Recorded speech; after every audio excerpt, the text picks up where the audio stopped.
नमस्कार, बहुत स्वागत है आप सभी का। मैं हूं अंशुली सिंह। आप देख रहे हैं हमारा खास शो तब क्या होगा। हम सब यही मानते हैं ना कि वारिस नहीं तो हक नहीं, लेकिन सुप्रीम कोर्ट कहता है नाम भले ना हो, जिम्मेदारी खत्म नहीं होती। अगर संपत्ति किसी के नाम है तो क्या उसे जुड़ा दायित्व भी उसी का है। आज देखिए तब क्या होगा में बात इनहेरिटेंस की नहीं, डिपेंडेंसी के कानून की करेंगे। तो आज हम क्या बात करने वाले हैं, ऑन द शो क्या डिस्कस होगा उस पर नजर डालते हैं। सुप्रीम कोर्ट का हालिया फैसला आया है, उसके मायने क्या हैं, इस पर हम नजर डालेंगे। वहीं विधवा बहू बनाम ससुर की संपत्ति, इस पर भी विस्तार से चर्चा आज हम करने वाले हैं। वहीं वारिस और आश्रित के बीच आखिरकार क्या कानूनी फर्क है, इन दोनों के बारे में भी हम समझेंगे। वहीं हम ये भी जानेंगे कि बहू और दामाद में कानून क्यों आखिरकार अलग अलग हो जाता है। वहीं आखिर में ये भी जानेंगे कि देखिए एस्टेट प्लानिंग का क्या है सही तरीका।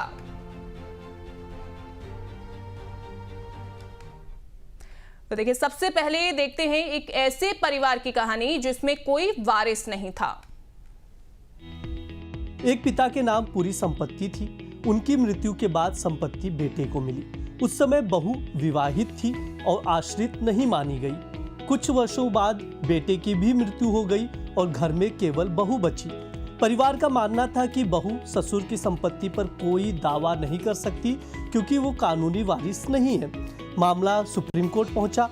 सुप्रीम कोर्ट ने कहा कि हिंदू दत्तक ग्रहण एवं भरण पोषण अधिनियम 1956 के तहत मृत्यु व्यक्ति की संपत्ति से उसके आश्रितों का भरण पोषण करना अनिवार्य है। पति की मृत्यु का समय इस अधिकार को खत्म नहीं करता। तो आज हमारे साथ हैं doctor Deepak Jain, founder director next gen estate planning solutions, जो एस्टेट प्लानिंग, सक्सेशन लॉ और फैमिली वेल्थ स्ट्रक्चरिंग के विशेषज्ञ हैं। सर बहुत स्वागत है आपका द बोनस पर।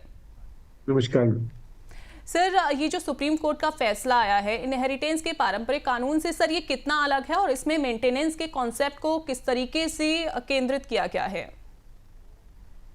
मैम बेसिकली हमें ना मेंटेनेंस और इनहेरिटेंस को अलग अलग देखना हो जी। तो ये जो फैसला आया ये Hindu adoption and maintenance act 1956 के तहत आया। ये हिंदू सक्सेशन एक्ट के अंदर नहीं आया। राइट, सक्सेशन एक्ट ये बताता है मेरा वारिस कौन है जी। अगर मैं एक हिंदू हूं, बिना विल बनाए मेरी डेथ हो गई तो मेरा वारिस कौन होगा, किसको क्या मिलेगा, कितना मिलेगा। मेंटेनेंस बताता है कि मेरी रिस्पॉन्सिबिलिटी क्या है अगर मेरे पर आश्रित लोगों को प्रॉब्लम हो जाए तो। तो ये जो फैसला है ये रिस्पॉन्सिबिलिटी का फैसला है, इनहेरिटेंस का नहीं है। और इन्होंने क्या कहा कि Hindu adoption and maintenance act में एक विधवा बहू आश्रित या डिपेंडेंट स्थिति में है तो उसकी ससुर की एस्टेट से उसे भरण पोषण मिल सकता है, भले ही वो लीगल हेयर ना हो। वो उसको लीगली उस प्रॉपर्टी को इनहेरिट करने का राइट नहीं है मे बी, पर उसको उस प्रॉपर्टी से मेंटेनेंस लेने का अधिकार है, ये सुप्रीम कोर्ट ने कहा। जी। और सर अगर जो विधवा बहू है वो अगर अलग रह रही है, इन लॉज के साथ में नहीं रह रही है, तो भी क्या ऐसा ही होगा? नहीं, इससे फर्क ही नहीं पड़ता कि उसका हस्बैंड जिंदा है, मर गया, साथ रह रही है, अलग रह रही है।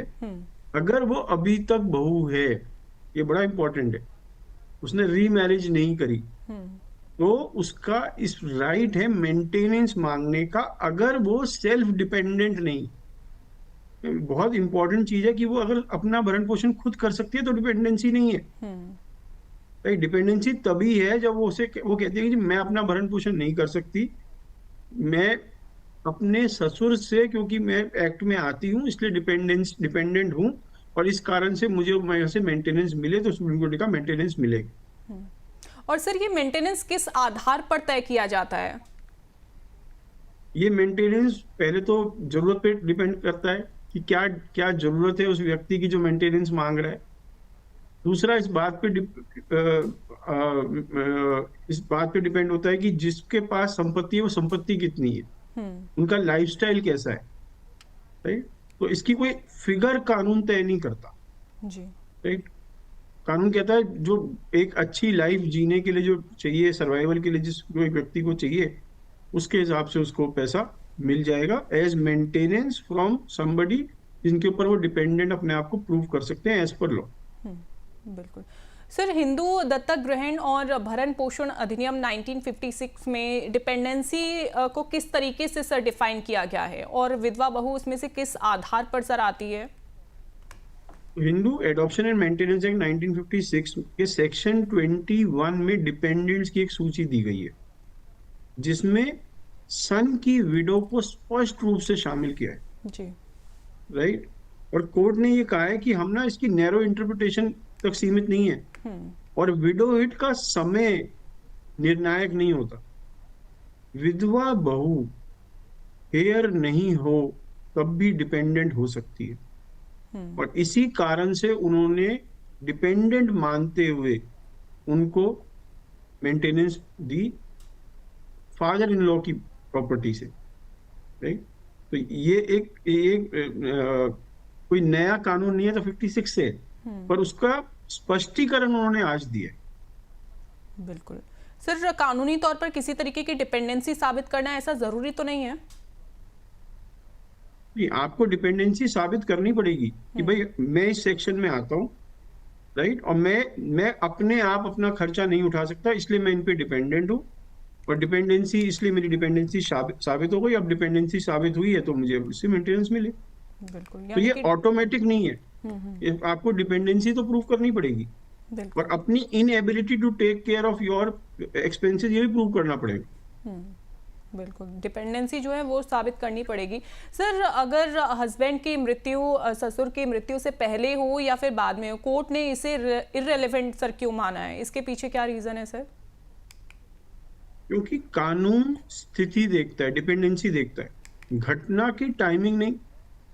अगर पति की मृत्यु के बाद बहू आश्रित बनती है तो अधिकार वहीं से उत्पन्न हो जाता है, इसलिए टाइमिंग को डिसाइसिव नहीं माना गया।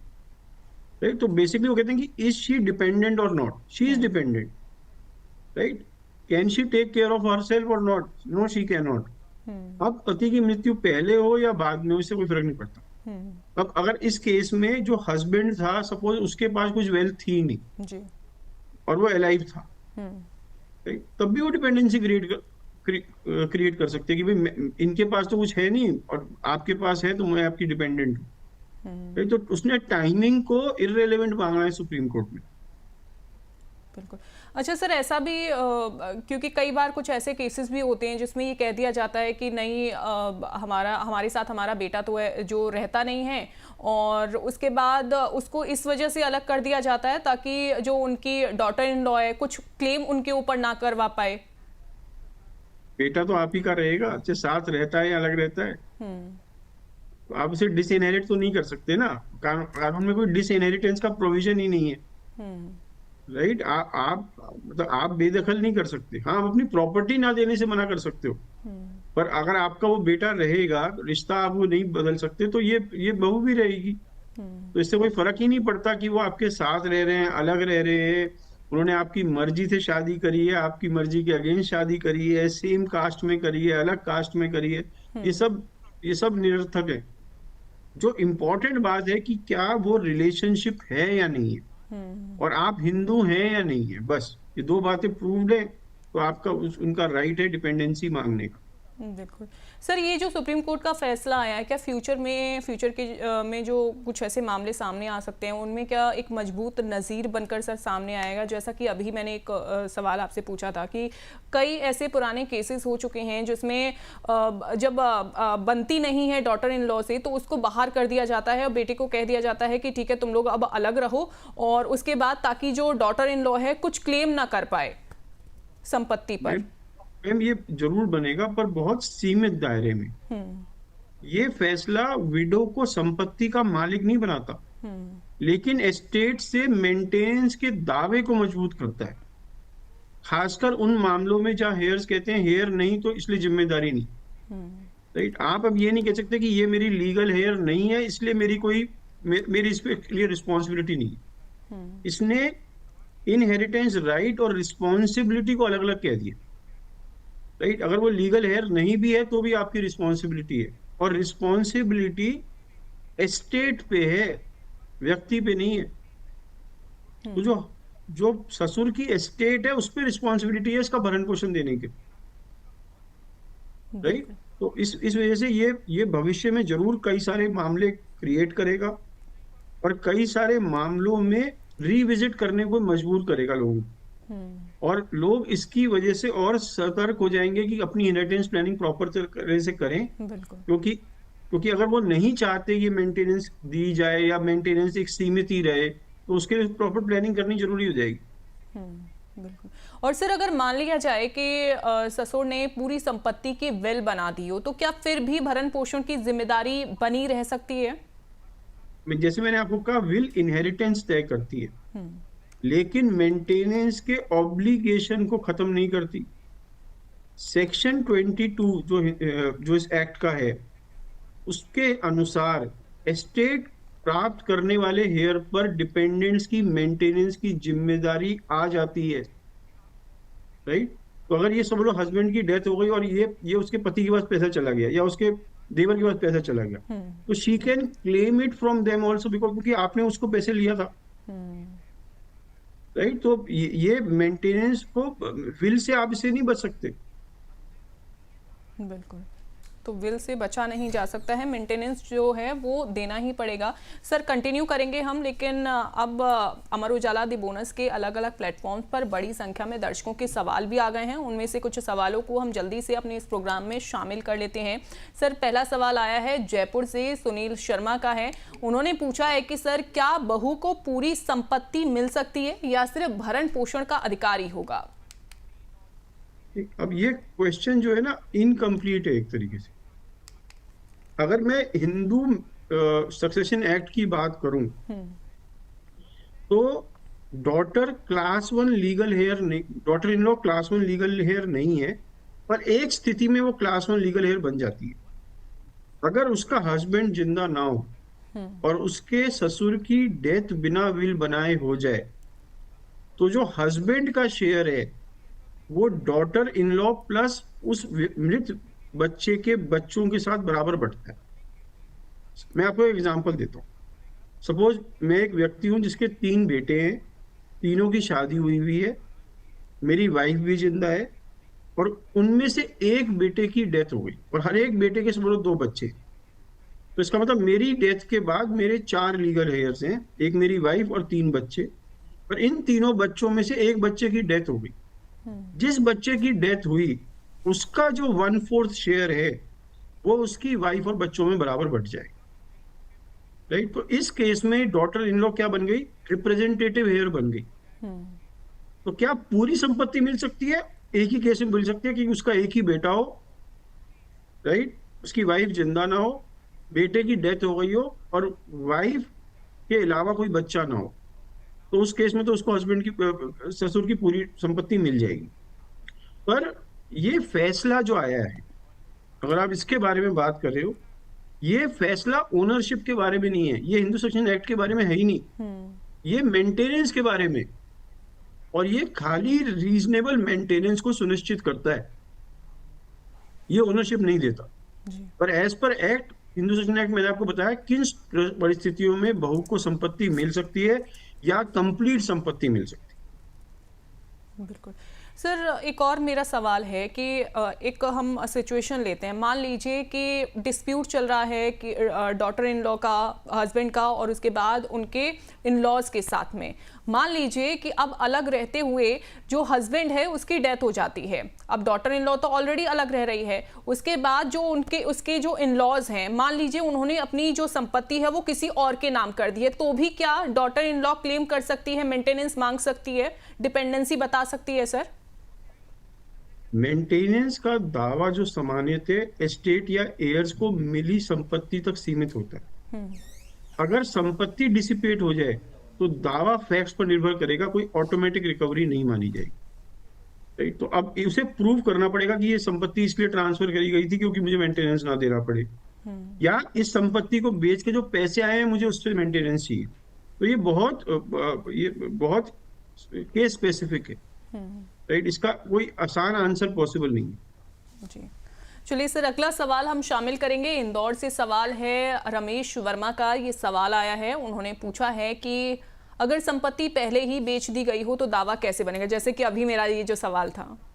राइट, सेम है। मेंटेनेंस का दावा एस्टेट या एयर्स को मिली संपत्ति तक ही सीमित होता है। अगर संपत्ति नहीं है तो दावा फैक्ट्स पर निर्भर करेगा, ऑटोमेटिक रिकवरी नहीं मानी जाएगी। बिल्कुल बिल्कुल। दिल्ली से सवाल नीलम गुप्ता का सर, इन्होंने पूछा है कि क्या ये नियम सभी धर्मों पर लागू होता है? नहीं, ये खाली Hindu adoption and maintenance act 1956 के तहत है। तो केवल हिंदू कानून के दायरे में जो लोग आते हैं उन पे एप्लीकेबल होगा। और हिंदू कौन है?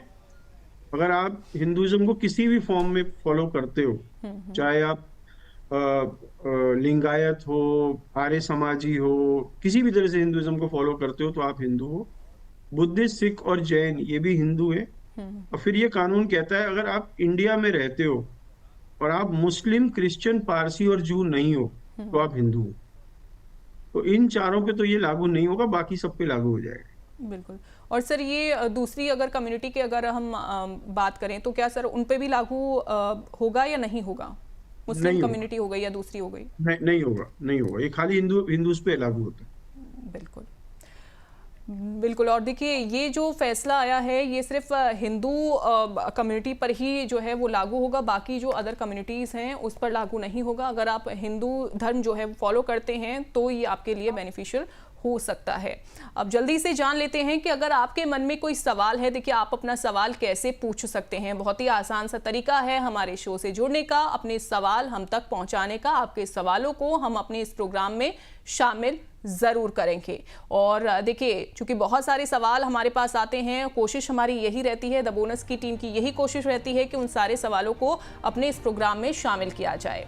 एस्टेट प्लानिंग से जुड़ा हुआ कोई भी आपका सवाल है आप भेज दीजिए 9354027995 पर, व्हाट्सएप हमें कर दीजिए। इसके अलावा यूट्यूब के जरिए, फेसबुक के जरिए और एक्स हैंडल के जरिए भी आप अपने सवाल भेजेंगे तो अपने सवालों को आपके सवालों को हम अपने इस प्रोग्राम में ज़रूर शामिल करेंगे। चलिए आगे बढ़ते हैं और जान लेते हैं सर से। सर, बहू के मामले में कानून डिपेंडेंसी देखता है, लेकिन दामाद के मामले में वही नजरिया क्यों नहीं अपनाया जाता है? क्यों नजरिया आखिरकार बदल जाता है? दोनों में किसी तरीके का क्या भेद है सर? नहीं, क्योंकि Hindu adoption and maintenance act section 21 में जो डिपेंडेंट्स की लिस्ट है वो एक क्लोज स्टैट्यूटरी लिस्ट है। उन्होंने लिस्ट में नाम लिखे हैं, वही मेंटेनेंस के लिए या वही डिपेंडेंट माने जाते हैं। इसमें विडोड डॉटर इन लॉ शामिल है लेकिन सन इन लॉ नहीं है। तो कोर्ट स्टैट्यूट के बाहर जाके नई कैटेगरी नहीं बना सकता, राइट? तो जो लॉ में लिखा है उसके हिसाब से जिसका नाम है वो है, जिस रिश्ते का नाम नहीं है वो नहीं है। बिल्कुल। क्या सर शादी अपने आप में ऊपर की तरफ किसी संपत्ति का अधिकार पैदा करती है या फिर आर्थिक निर्भरता ही इसमें जरूरी है? नहीं, तो अगर आपकी शादी हुई है इंडिया में तो इंडिया में भी मेंटेनेंस का अधिकार होता है एलिमनी में, राइट? आपको प्रॉपर्टी का अधिकार नहीं होता अनलेस आप गोवा में रहते हैं। गोवा में कम्युनिटी प्रॉपर्टी है, वहां पर आपकी शादी करते ही आपके स्पाउस का आपकी प्रॉपर्टी पे अधिकार हो जाता है, राइट? तो एक नॉर्मल हिंदू रिलीजन में शादी इनहेरिटेंस का अधिकार नहीं देती, राइट? पर अगर सेपरेशन होगा तो मेंटेनेंस का अधिकार देती है अगर इकोनॉमिक डिपेंडेंसी आप प्रूव कर दो। ओके सर, ये अगर सेपरेशन होता है या कुछ भी अगर कोई किसी तरीके का डिस्प्यूट होता है तो प्रॉपर्टी पर सर क्लेम नहीं कर सकते हैं? मेंटेनेंस क्लेम कर सकते हैं एज पर लॉ। और उसमें मेंटेनेंस को बचाने के लिए कई बार लोग क्या करते हैं, वन टाइम सेटलमेंट कर लेते हैं जी, कि मैं हर महीने पैसा नहीं देता, आप एक बार में मुझसे पैसा लेके आप अलग हो जाओ। पर ऑटोमेटिक राइट ऑन प्रॉपर्टी नहीं होता ऑन सेपरेशन। बिल्कुल। सर, आज के समय में कई ऐसी फैमिलीज हैं, उनको एस्टेट प्लानिंग करते समय डिपेंडेंसी मैपिंग कैसे करनी चाहिए सर? जब आप एस्टेट प्लानिंग करते हैं तो आपको ये ऑडिट करना होगा, देखना पड़ेगा कौन कौन से पॉसिबल डिपेंडेंस है, राइट? इस लिस्ट में कौन कौन से लोग ऑलरेडी लिखे हुए हैं जो मैंने जो सेक्शन में आपको बताया। डिपेंडेंसी कब पैदा हो सकती है और मेंटेनेंस कितनी हो सकती है जो मुझे देनी पड़े। डिपेंडेंसी को इग्नोर करना फ्यूचर लिटिगेशन को आमंत्रित करना है। तो एस्टेट प्लानिंग में डिपेंडेंसी मैपिंग बहुत जरूरी है। और आप अगर प्रोविजंस खुद ही बना जाओगे कि कल को ये डिपेंडेंसी क्रिएट हुई तो इस जगह से या इस कॉर्पस में से इसकी डिपेंडेंसी के पैसे दिए जाएंगे, तो ये बेटर प्लानिंग है than leaving it to the court justice. बिल्कुल। सर, ये डिपेंडेंसी मैपिंग जो की जाती है, ये क्या इस बिहाफ पर की जाएगी कि मान लीजिए कि अगर कोई बहू विडो है तो उनके अगर बच्चे हैं तो क्या फ्यूचर में उनकी पढ़ाई लिखाई से लेकर पूरा खर्च जो है उसका मेंटेनेंस उसको मिलता रहे, इस बिहाफ पर की जाएगी या फिर एक टाइम पीरियड तक सर होता है ये? टाइम पीरियड नहीं होता है इसमें। डिपेंडेंसी कभी भी अराइज हो सकती है। जब डिपेंडेंसी अराइज हो उस टाइम देखेंगे कि उस टाइम की पोजीशन क्या है, प्रॉपर्टी किसके पास है, जिसके पास जिसकी जो जो जो उत्तरदायी है, जिसके ऊपर ये रिस्पॉन्सिबिलिटी है, क्या उस वो अलाइव है या डेड है, उसके पास प्रॉपर्टी है या नहीं है। तो इसमें कोई टाइम फ्रेम तो नहीं है कि इस टाइम के बाद आपकी डिपेंडेंसी खत्म मानी जाएगी। जी बिल्कुल। सर, कुछ सवाल आ गए हैं हमारे दर्शकों के, जल्दी से उनके सवाल जो हैं वो शामिल कर लेते हैं। लखनऊ से सवाल आया है सर, अमित मिश्रा का है। ये पूछ रहे हैं कि क्या बेटी की संपत्ति पर दामाद कभी दावा कर सकता है? तो अब आप बेसिकली ये कह रहे हैं कि एक हिंदू फीमेल के लीगल हेयर्स कौन हो। तो एक मैरिड हिंदू फीमेल्स के लीगल हेयर होते हैं उसके हस्बैंड, उसके बच्चे, और किसी बच्चे की डेथ हो गई तो वो बच्चे जिनके पेरेंट की डेथ हो गई, राइट, इन सब में बराबर बांट दी जाएगी। तो इसमें हस्बैंड का तो आपकी वाइफ की प्रॉपर्टी पे दावा है, पर इसमें एक और लॉ है। वो कहते हैं अगर एक हिंदू फीमेल की डेथ हो जाए बिना विल बनाए, पर जब उसकी डेथ हुई तो उसके बच्चे कोई भी अलाइव नहीं थे, उसका हस्बैंड अलाइव था, तो ऐसी सिचुएशंस में जितनी वेल्थ उसको अपनी पेरेंट्स की साइड से मिली थी वो वापस पेरेंट्स पे जाएगी, वो इस सर्वाइविंग हस्बैंड को नहीं मिलेगी अगर उसकी डेथ होती है बिना विल बनाए। तो ये बहुत सिचुएशनल है। पर अगर आप मुझसे ये पूछो कि क्या वो एज डिपेंडेंट क्लेम कर सकता है, सन इन लॉ नहीं कर सकता क्योंकि वो उस लिस्ट में आता ही नहीं। सर, लेकिन अगर विल में मान लीजिए इनहेरिटेंस, हाँ जी बताइए मैम। सर, विल में अगर मान लीजिए ये पहले से ही लिखा हो कि जो भी बाद में अगर मुझे कुछ होता है तो ये जो पूरी जो संपत्ति है वो मेरे बच्चों के नाम हो जाए, हस्बैंड को ना जाए, इस तरीके से अगर कुछ लिखा हो तो भी किसी तरीके कोई क्लेम नहीं होगा? नहीं, फिर हस्बैंड का कोई क्लेम नहीं है। You have all the right to give away your wealth as a female to anybody you please. वो उसका फिर कोई राइट नहीं अगर will overrules all succession laws. बिल्कुल। सूरत से सवाल सर, पूनम दवे का, ये पूछ रही हैं कि क्या ट्रस्ट बनाकर ऐसी जिम्मेदारियों को नियंत्रित किया जा सकता है? मैम, ट्रस्ट बनाकर ऐसी जिम्मेदारियों से बचा नहीं जा सकता, पर हाँ कंट्रोल करा जा सकता है, राइट। आप फर्क समझिए, मैं ये नहीं कह सकता मैं मेंटेनेंस नहीं दूंगा, पर मैं मेंटेनेंस का प्रोविजन करके जा सकता हूँ, राइट। तो इन ट्रस्ट के माध्यम से मेंटेनेंस को स्ट्रक्चर्ड, लिमिटेड और प्रेडिक्टेबल बनाया जा सकता है। पर ऐसा नहीं है कि ट्रस्ट बना दिया तो मैं इससे बच जाऊंगा, क्योंकि वो एस्टेट के ऊपर उसका दायित्व है देने का, उस व्यक्ति पे नहीं है। बिल्कुल। एक और सवाल सर हम शामिल करेंगे, कोच्चि से ये सवाल आया है संजय नायर का। इन्होंने पूछा है कि जॉइंट फैमिली में विधवा से जुड़ा फैसला कैसे लागू होगा। सर, इसमें एक और चीज़ मैं जोड़ूंगी कि मान लीजिए अगर जो बहू है, विधवा बहू, वो साथ में रह रही हो, अलग रह रही हो, मैं चाहूंगी सर दोनों को आप डिफरेंस थोड़ा बताइएगा। तो जॉइंट फैमिली में मेंटेनेंस का कोई स्पेसिफिक लॉ नहीं है, राइट। और ये पूरी जॉइंट फैमिली पे ब्लैंकेट रूप से लागू नहीं होगा। ये कह रहा है मेंटेनेंस लायबिलिटी जो है एस्टेट स्पेसिफिक होती है, ये संपत्ति पे होती है। और अगर आपके डिपेंडेंट्स की लिस्ट में कोई आता है, राइट, उस व्यक्ति को वो मेंटेनेंस देनी पड़ती है, अगर वो इनहेरिटर है या नहीं है इससे कोई फर्क नहीं पड़ता। तो जॉइंट फैमिली से कोई फर्क नहीं पड़ेगा, या तो एक्स्ट्रा कुछ मेंटेनेंस देने का या मेंटेनेंस से बचने का, राइट। डिपेंडेंसी बहुत इंपॉर्टेंट है। अगर मैं वो प्रूव कर दे कि जी मेरे पे डिपेंडेंट ही नहीं है, ये अपना भरण पोषण खुद कर सकते हैं, तो उनको नहीं मिलेगा, तो नहीं देना पड़ेगा। तो जॉइंट या सेपरेटेड फैमिली या न्यूक्लियर फैमिली से कोई फर्क नहीं पड़ेगा। सर, क्या ऐसा भी है कि ये बताया जा सकता है या फिर ये झूठा प्रूफ कर दिया जाए कि हमारी तो कोई डिपेंडेंसी ही नहीं है? नहीं, तो अगर आप एक फीमेल है उसकी एक इनकम स्टेटमेंट होगी, राइट। वो आईटीआर भरती होगी या नहीं भरती होगी। अगर वो आईटीआर भरती होगी तो इनकम आ जाएगी, और वो इनकम अगर सफिशिएंट है to take care of her, she can't create of dependents. और मान लीजिए नहीं भरती है, फिर नहीं भरती है तो फिर आपको प्रूव करना पड़ेगा उसकी इतनी इनकम है कि उसे डिपेंडेंट नहीं है। भाई ऑनर्स ऑफ प्रूफ तो आपके ऊपर है ना, उसने कहा कि मैं डिपेंडेंट हूँ, आप प्रूव करो नहीं है। वो अपने आप, उसके पास इतनी संपत्ति खुद ही है कि वो अपना ध्यान आराम से रख सकती है, तो डिपेंडेंट नहीं है। अगर आप नहीं प्रूव कर पाए तो कोर्ट मान लेगा डिपेंडेंट है और पैसे मेंटेनेंस देनी पड़ेगी। बिल्कुल। सर, क्या ये जो फैसला है वो ये बताता है कि एस्टेट प्लानिंग में सिर्फ इनहेरिटेंस देखना काफी नहीं है? राइट, ये फैसला बिल्कुल बताता है कि आप खाली इनहेरिटेंस मत देखो, राइट। आप ये मत देखो कि इनहेरिटेंस खाली ओनरशिप तय करता है, मेंटेनेंस या रिस्पॉन्सिबिलिटी तय नहीं करता।